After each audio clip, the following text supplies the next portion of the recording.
અત્રેની શાળામાં બે માધ્યમ ચાલે છે, અંગ્રેજી માધ્યમ અને ગુજરાતી માધ્યમ. ગુજરાતી માધ્યમમાં અત્યારે જુનિયર કેજીથી લઈ અને 8મા ધોરણ સુધી 150 બાળકો અભ્યાસ કરી રહ્યા છે, જ્યારે અંગ્રેજી માધ્યમમાં જુનિયર કેજીથી લઈ અને 8મા ધોરણ સુધી 750 બાળકો અત્યારે અભ્યાસ કરી રહ્યા છે.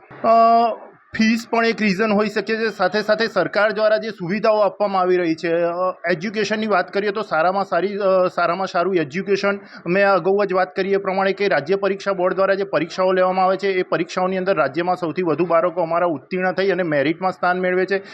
સાથે સાથે જે સુવિધાઓ પૂરી પાડવામાં આવી રહી છે, એનાથી વાલીઓનું એટ્રેક્શન વધ્યું છે. સાથે સાથે સ્કૂલનું પણ એક સોશિયલ મીડિયા પેજ ચાલે છે. એ પેજ ઉપર અમે અમારી સ્કૂલમાં રોજે રોજ થતી જે એક્ટિવિટી છે એ અમે ત્યાં ડિસ્પ્લે કરતા હોઈએ છીએ. વાલીઓના ગ્રુપમાં પણ આ વસ્તુ મૂકતા હોઈએ છીએ.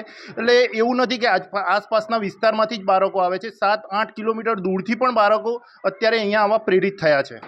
અત્યારે એવી સિચ્યુએશન છે કે જેટલા રૂમો છે અને રૂમમાં બાળકોને બેસવા લાયક જેટલી જગ્યા છે એટલા પ્રમાણમાં પ્રવેશ અમે આપી દીધેલો છે.